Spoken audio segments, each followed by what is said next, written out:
Assalamualaikum warahmatullahi wabarakatuh. Alhamdulillah wassalatu wassalamu ala rasulillah wa binimatillah hawla wa la quwata illa billah ma ba'du. Para pemirsa TV 9 dimanapun Anda berada, apa kabar Anda? Semoga senantiasa sehat, ge. Kembali saya Eri Prasetyo hadir menyapa Anda di Ujas Faja. Edisi hari ini kita akan mengangkat tema antara nikah, karir, yang mana yang didahulukan. Nah, ini tema kita luar biasa, dan oleh karena itu kita sudah tersambung dengan narasumber kita yang juga luar biasa. Beliau adalah tim Aswaja NU Center PBNU Jawa Timur, seorang dosen, juga pakar cinta.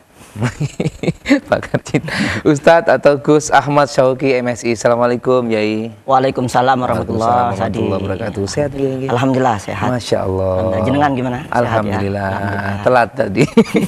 Baik, Iya, Yai, hari ini berbeda temanya. Bukan berbeda sih, agak seger aja. Dan pastinya banyak yang menanti-nanti karena beberapa pamflet yang saya kirimkan di media sosial banyak sekali responnya tentang antara nikah dan karir. Nih pemirsa, kita memang semuanya tahu ya bahwasanya semua orang ini pasti akan menikah tujuannya. Tujuan salah satu hidupnya adalah menikah.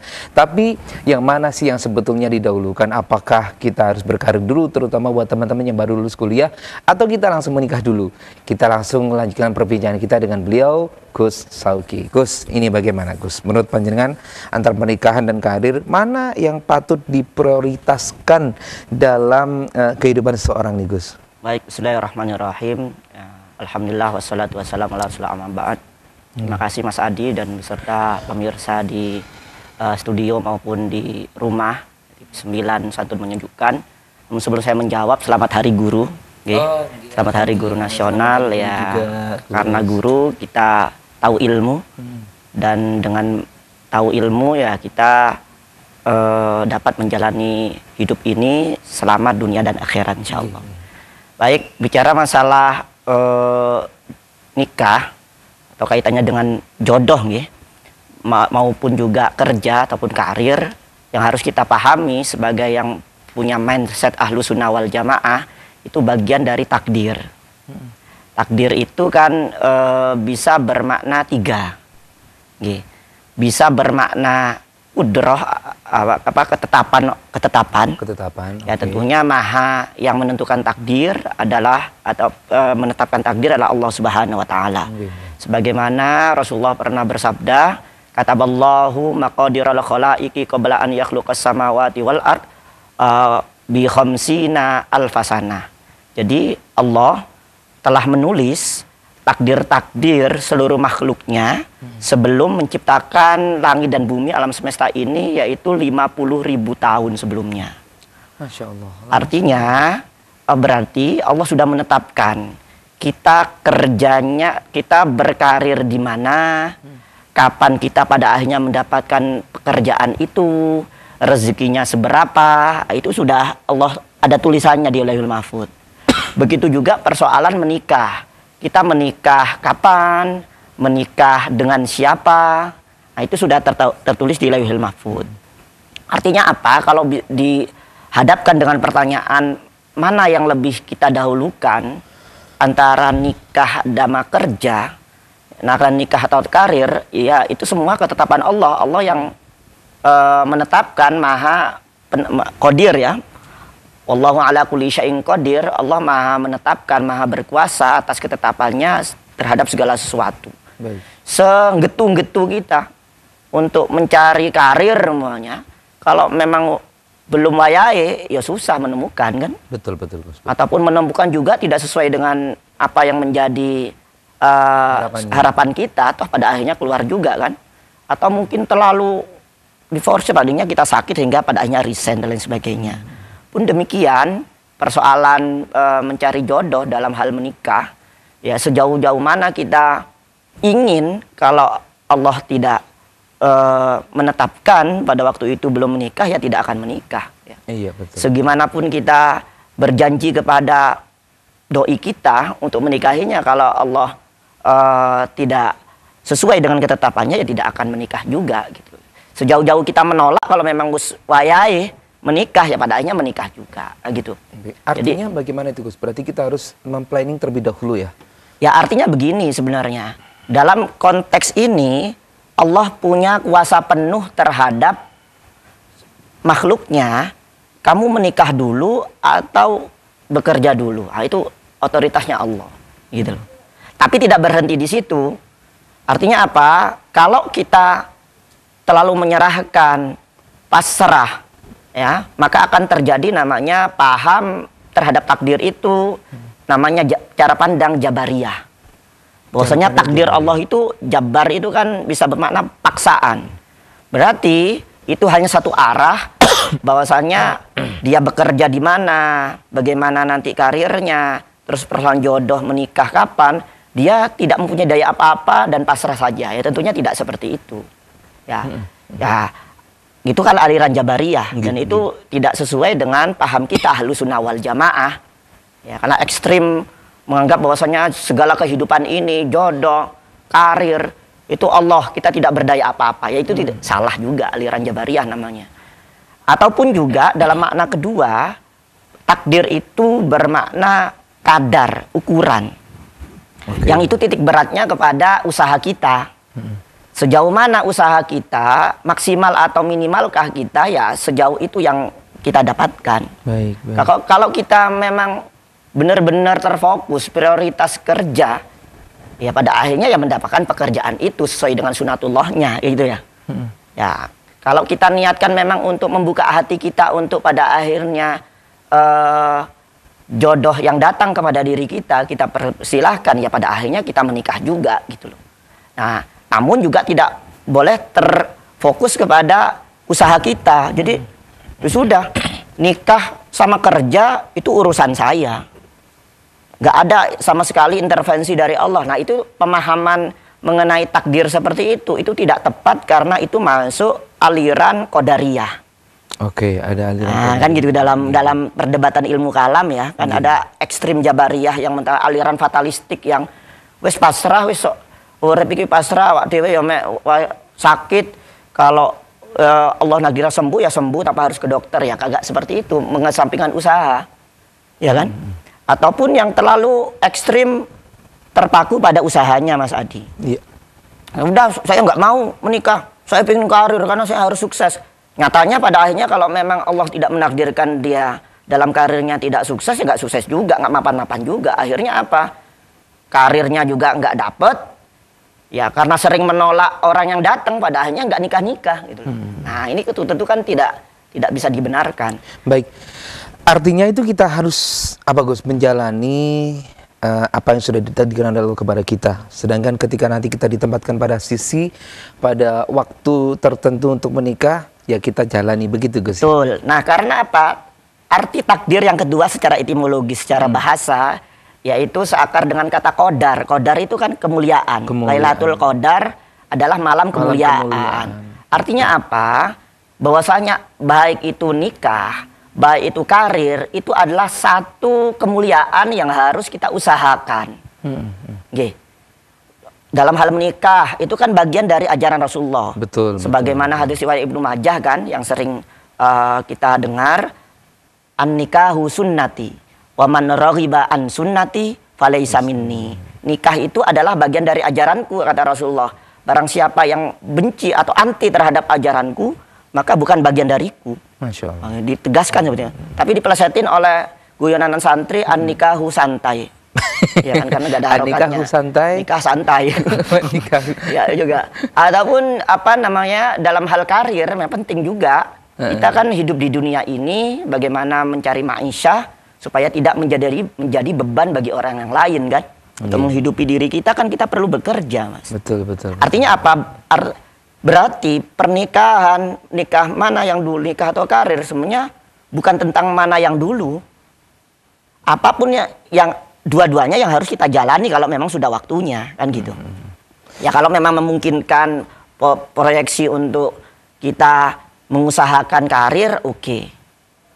Kalau tiba-tiba dalam justru prosesnya harusnya adik-adik yang udah waktunya ya, purna dari pendidikannya, kalau memang sudah ada yang datang, ya sudah. Ya sudah, berangkat. Karena nikah sama persoalan rezeki ini kan sebenarnya tidak bertentangan, tidak bertabrakan. Ya kan? apakah iya dalam menikah itu lantas menghambat karir? Baik. Nah, ini apakah iya menikah ketika bekerja terus menikah apakah lantas menghambat karir untuk terus dalam pekerjaan itu? Nah, ini Gus tadi sudah disinggung juga ya antara pernikahan dan juga karir itu sebetulnya kalau bahasan pernikahan nih Gus, umumnya kan kalau Nabiullah Muhammad SAW sebagai patokan kita, sebagai patokan manusia ya. Bahkan kalau ceramah-ceramah itu sering-sering yang umur 60 siap-siap gitu kan. Apakah pernikahan juga begitu Gus? Yang umur 24 siap-siap harus waktunya menikah dan sebagainya. Sedangkan kalau melebihi umur 25 itu artinya sudah expired atau bagaimana? Nah, ini mohon dijelaskan Gus. Baik, pernikahan itu bukan tentang perlombaan ya, bukan tentang cepat atau lambat ya, karena tadi itu bagian dari takdir Allah ya, itu sudah ditentukan. Buktinya saya menikah umur 28, berarti saya bid'ah dong, nggak sesuai sunnah ya kan, nggak gitu cara logika. Toh juga Nabi sebenarnya menikah umur 25 itu sudah lebih dari umumnya orang Arab menikah pada saat itu iya ya? Pada saat itu artinya apa, tadi itu bukan tentang perlombaan. Tapi pernikahan itu persoalan satu kesiapan, yang kedua adalah kemampuan. Ada orang siap menikah tapi nggak mampu, ya kan? Ya nggak repot juga. Mampu dalam artian banyak hal. Dalam arti banyak hal, kemampuan ya bagaimana menghidupi, khususnya kan bertanggung jawab, khususnya bertanggung jawab karena kaitannya dalam menjalani pernikahan kaitannya dengan kewajiban dan hak. Ya, betul. Apalagi sebagai suami ya bertanggung jawab ya, bagaimana mendidik seorang istri, yang mana orang tua itu menyerahkan kepada yang laki-laki, artinya estafet tanggung jawabnya segala hal, tidak hanya seputar nafkah saja yang sifatnya materi, bahkan nafkah batin juga. Tidak ada nafkah batin dalam pengertian about sexuality saja, tapi bagaimana moodnya tetap harus terus bahagia gitu kan. Nah, terus juga persoalan pendidikannya itu kan harus, kan esensi dari ar-rijalu qawwamuna 'alan nisa seperti itu kan. Betul. Tapi sering sekali dimaknai ar-rijalu qawwamuna 'alan nisa itu adalah laki-laki superioritas atas perempuan. Itu tentu tidak dibenarkan. Oke, Gus, kalau begitu apa solusi panjenengan nih Gus mengenai seorang berimbang antara pernikahan dan juga karir Gus? Ya, jadi kembali lagi tadi mengenai takdir ya. Keduanya itu adalah bagian dari takdir, yang mana begini, memandang takdir itu, kalau dalam kacamata manusia kan takdir itu kan ada dua kan, bisa dirubah sama tidaknya. Yang pertama takdir mubrom sama mu'allak, ya kan? Mubrom itu yang tidak bisa dirubah kan, gitu pengertian waktu dulu nyantri kan. Mu'allak itu bisa dirubah. Nah, ya yang bisa, yang tidak bisa dirubah seperti ya dia lahir dari rahim siapa ini, Tapi ada kok orang yang berkarir sejak lama, ya bekerja sejak lama tapi nggak kaya-kaya, ya kan gitu. Itu ada ya. Ada kan? Ya. Terus gimana? Ada yang mungkin bekerja yang usahanya ya biasa-biasa tapi bisa kaya gitu kan. Bisa haji. Ataupun juga dalam hal menikah, menjemput jodoh, ada yang getu-getu nyari jodoh nggak ketemu. Ya kan? Ada yang ya sifatnya santai saja tapi ketemu gitu. Artinya begitu, itu kan bukan kuasa kita kan. Tetap ada zat yang memang mengatur itu. Itu dalam versi mubromnya. Tapi kita kepada manusia, kacamata kita manusia, melihat takdir itu adalah kita anggap semuanya mu'allak, bisa diusahakan. Ya kan? Dengan bermodal duit. Iya. Duit dalam pengertian sesungguhnya ya cuan ya, fulus. Tapi duit dalam segi maknawinya panjangan dari DUIT. Apa itu Gus? Ya, D itu doa. Nah, butuh namanya doa kan, supaya mendapatkan karir yang cemerlang, supaya menjadi jodoh yang sefrekuensi kebaikannya, kan perlu harus kita berdoa. Tapi tidak doa, usaha perlu diusahakan. Doa tanpa usaha omong kosong. Betul. Usaha tanpa doa sombong kan gitu. Nah, I-nya istiqomah. Gak cuma awal-awal tok, anget-anget tai ayam gitu, awal-awal tok. Nah, tapi harus continue. Doanya terus continue, usaha terus continue. Ya, istiqomah. Ya kan, kontinuitas. Terus yang baru yang terakhir ada T, tawakal. Oh, tawakal, menerima semua ketetapan. Iya, ketetapan. Sejauh mana kita keras berdoa, sejauh mana kita keras berusaha, sejauh mana kita tetap konsisten dalam keistiqomahan, tetap sang pemilik takdir adalah Allah Subhanahu wa taala. Oke, baik. Nggih, duit ya Gus ya. Ya, modal doa, duit. usaha, Tawakal, istiqomah dan tawakal. Nggih, diingat-ingat jomblo-jomblo yang ada di depan saya ya. Oke, Gus, ini ada pertanyaan sudah masuk Gus ya. Ini dari hamba Allah nih Gus. Gus, jika perempuan sudah berkarir bagus, lalu mendapat jodoh yang menyuruh untuk berhenti dalam karirnya, bagaimana cara menolak dan menjelaskan bahwa karir itu sangat penting dalam kehidupan perempuan itu, Gus? Nah, ini pasti belum menikah ini. Belum, kan masih Belum, berkarir. belum ya, Gus. belum. Ya, soalnya nggak pernah dapat buku nikah ya. Hijau merah itu cuma capaian yang luar biasa dalam pernikahan. Di situ kan termaktub firman Allah, wa ashiruhunna bil ma'ruf. Dan pergaulilah istrimu dengan cara ma'ruf, bijak. Pergauli di sini dalam pengertian luas adalah memang ada proses negosiasi. Api-epiye gitu loh. Nah, maka dalam pernikahan ini perlu namanya kufu ya. Kufu itu kan sefrekuensi. Artinya sefrekuensi itu bukan tentang dia hobinya sama, dia nasabnya sama-sama ini tidak. Tapi proses bagaimana diskusi yang setara, api-epiye gitu loh. Loh Kak, maunya dia tidak bisa semena-mena juga. Laki-laki ya tadi itu Qawwam itu bukan berarti superioritas karpe dewe, laki-laki tidak. Tetap harus mendengarkan makmumnya. Imam bisa salah toh. Tapi sesalahnya imam kan diingatkan, tidak bisa kamu firok. Kayak sholat itu loh. Imam mungkin saja salah, tapi ada cara mengingatkan imam kan gitu kan. Tapi nggak langsung, oh ini nggak sesuai, halang-halangi masa depan saya, cerai. Tidak bisa seperti itu. Perlu harus diomongkan dengan baik. Api-api. Gus, kalau misalkan nah ini kasusnya adalah dia belum menikah, sudah berkarir, tapi ditawari untuk menikah, itu bagaimana cara menolaknya? Padahal si cewek ini pengen terus berkarir. Nah, kembali lagi tadi, kalau memang sudah waktunya, ya memang harus menikah. Tapi kita nggak tahu Gus, kalau itu sudah waktunya, begitu bagaimana? Maksudnya gini, dalam hal pernikahan, sekali lagi, ya kita harus berimbang memang cara pandangnya antara bahwasannya kita dudukan sama, tidak bisa kita memilih menikah lantas mengabaikan pekerjaan, karir, karena segimanapun dalam hal pernikahan itu butuh namanya tanggung jawab yang kaitannya dengan karir. Ataupun juga tidak bisa kita terfokus kepada karir mengabaikan pernikahan, ya, enggak, itu satu secara normatif akhirnya melanggar sunnah Rasul. Ya, dan yang kedua pada akhirnya ya apa sih yang dicapai dalam hal karir itu? Ya, kita lagi-lagi kembali kepada persoalan akidah mengenai iman kita kepada takdir tadi. Nah, tuh intinya adalah apa sih yang dicari lagi? Kenapa sih nggak mau menikah? Menikah itu adalah salah satu ibadah yang menyenangkan. Betul, Gus? Dengan suka dukanya sih. Karena pernikahan adalah ibadah terlama. Ya, ibadah terlama maka ya dengan segala dinamikanya suka dan duka itu adalah bagian dari ibadah, gitu kan? Itu yang membuat Gus yang akhirnya pengen lagi itu ya. Ngomong-ngomong bercanda gue. Ngapunten neng. Beliau tadi hadirnya tidak sendiri. Nah pemirsa, beliau ini, oh ya tadi beliau mengatakan bahwasanya Ahmad Syauqi ini ada gelarnya MSI, masih satu istrinya. Oh begitu ya Gus ya.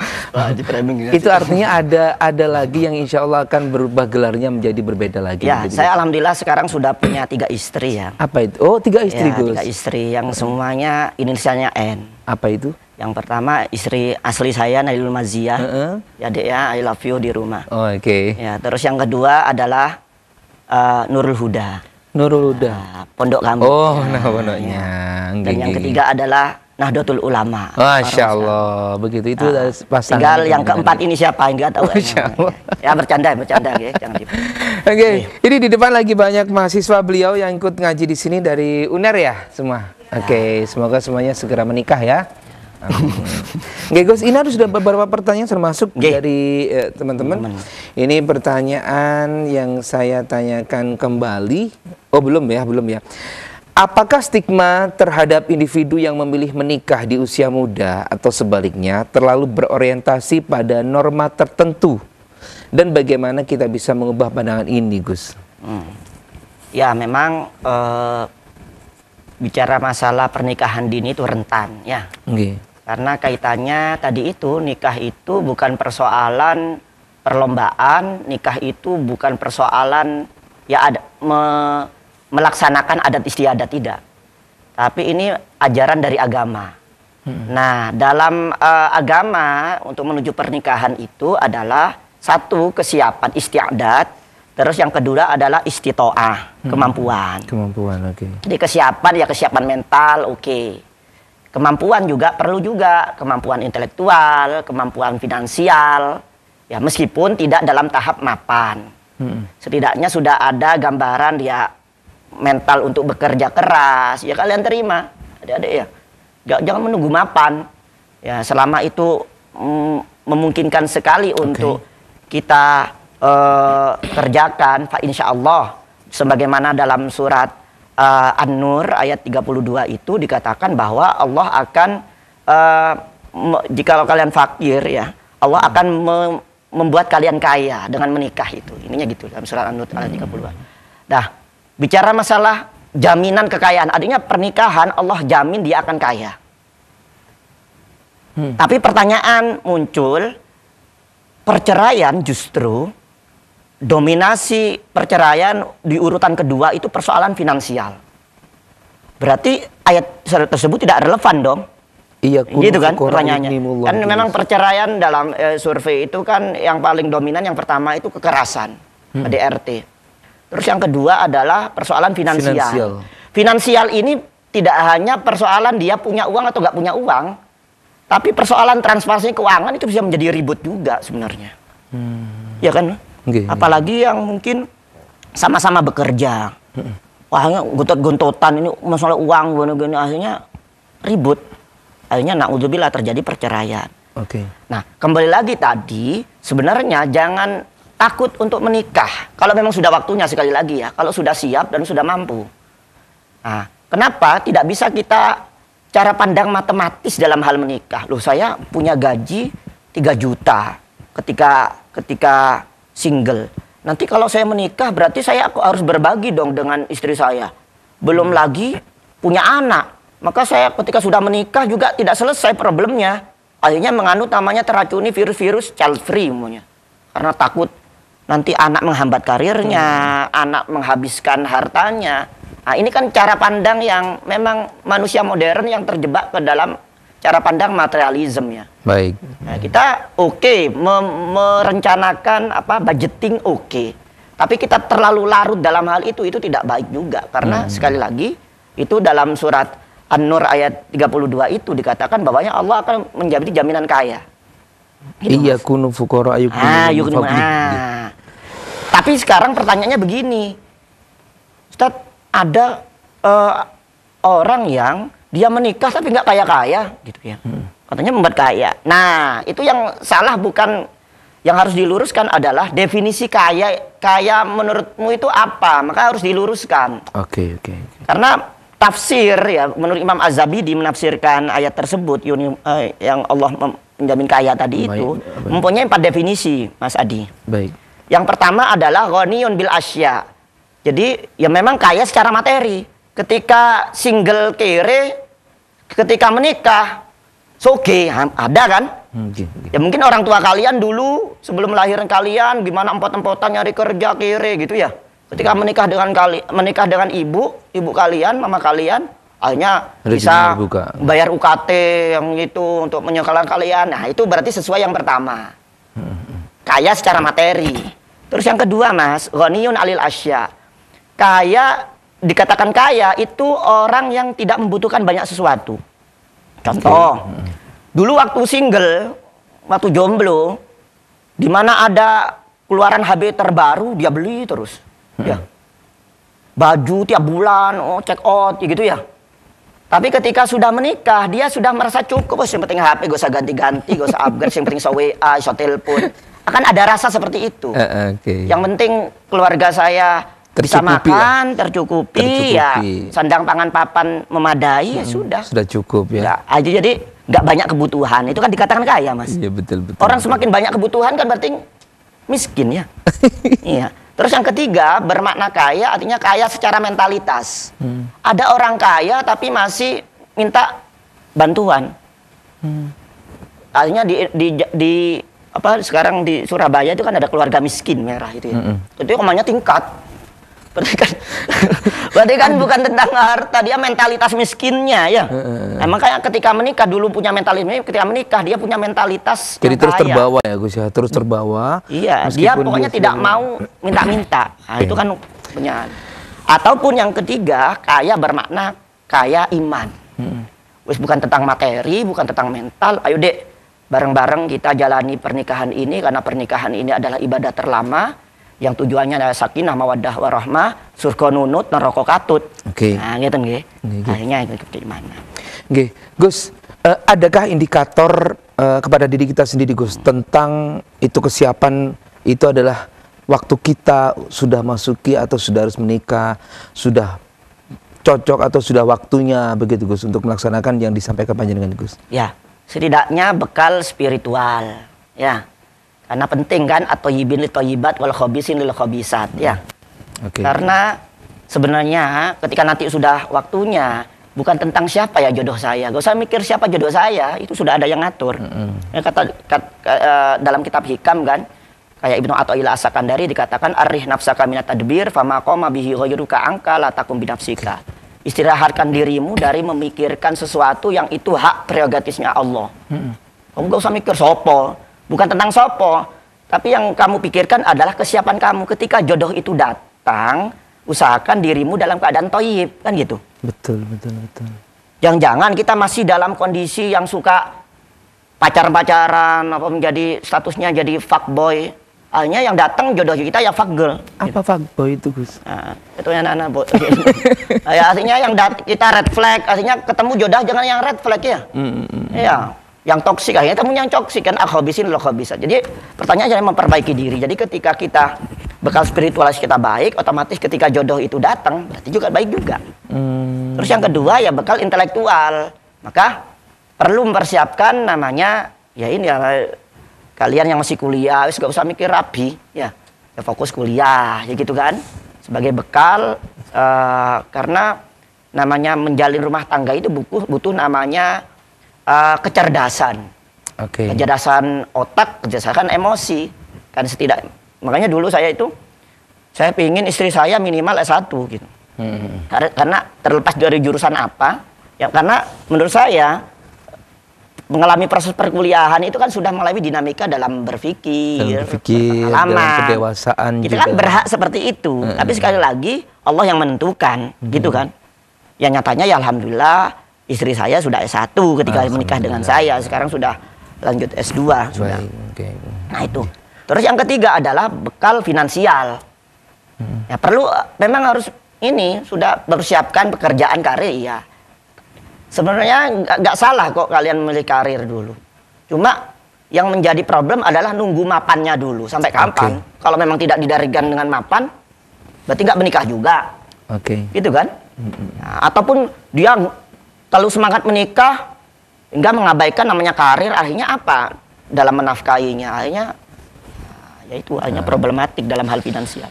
Masya Allah, semoga teman-teman yang masih sulit menentukan jalan hidupnya, semoga dari pencerahan Gus tadi bisa segera menemukan arah yang diinginkan.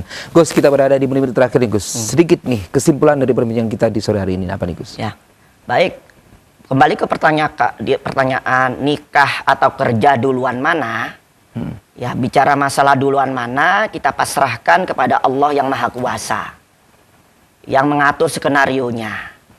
Cuman kita di dunia ini ya berhak juga punya preferensi, preferensi untuk saya kayaknya sepertinya ya menikah dulu, nggak ada masalah. Terus apakah nanti persoalan kehidupan apa? Ada modal cinta ya enggak juga.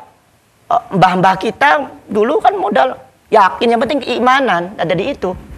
Allah akan membuat kaya dalam segi memang materinya pada akhirnya ketika menikah akan banyak luapan harta, ataupun ketika menikah tidak luap berupa materi, kecukupan jiwa. Atau yang ketiga, kaya dalam pengertian mentalitas kaya. Atau yang keempat, kekayaan keimanan. Baik. Hanya lebih baik daripada sebelumnya. Baik. Nah, bagi yang bekerja dulu, ya gak ada masalah. Ya tunjukkan karirmu sambil gak usah khawatir siapa jodoh saya. Oke. Yang penting dalam karir itu kamu bisa menjaga kehormatan, menjaga kesucian. Karena kenapa? Ketika jodoh itu datang sesuai dengan kondisimu. Kalau kamu Baik. dalam kondisi baik, maka jodoh yang datang akan baik. Baik. Jikalau hobis keji, yang otomatis jodoh akan datang keji. Nggih, Gus, matur nuwun, sangat Nggih. bermanfaat sekali. Nah, pemirsa mohon maaf apabila ada kekurangan, nggih. Semoga bermanfaat sekali lagi apa yang disampaikan beliau. Insyaallah kita berjumpa lagi dan kesempatan. Sekali lagi matur nuwun nggih, Gus nggih. Siap. Semoga lancar, sukses Amin. dan bisa Amin. nambah lagi Amin. rezekinya. Ya. Rezekinya. Assalamualaikum warahmatullahi wabarakatuh.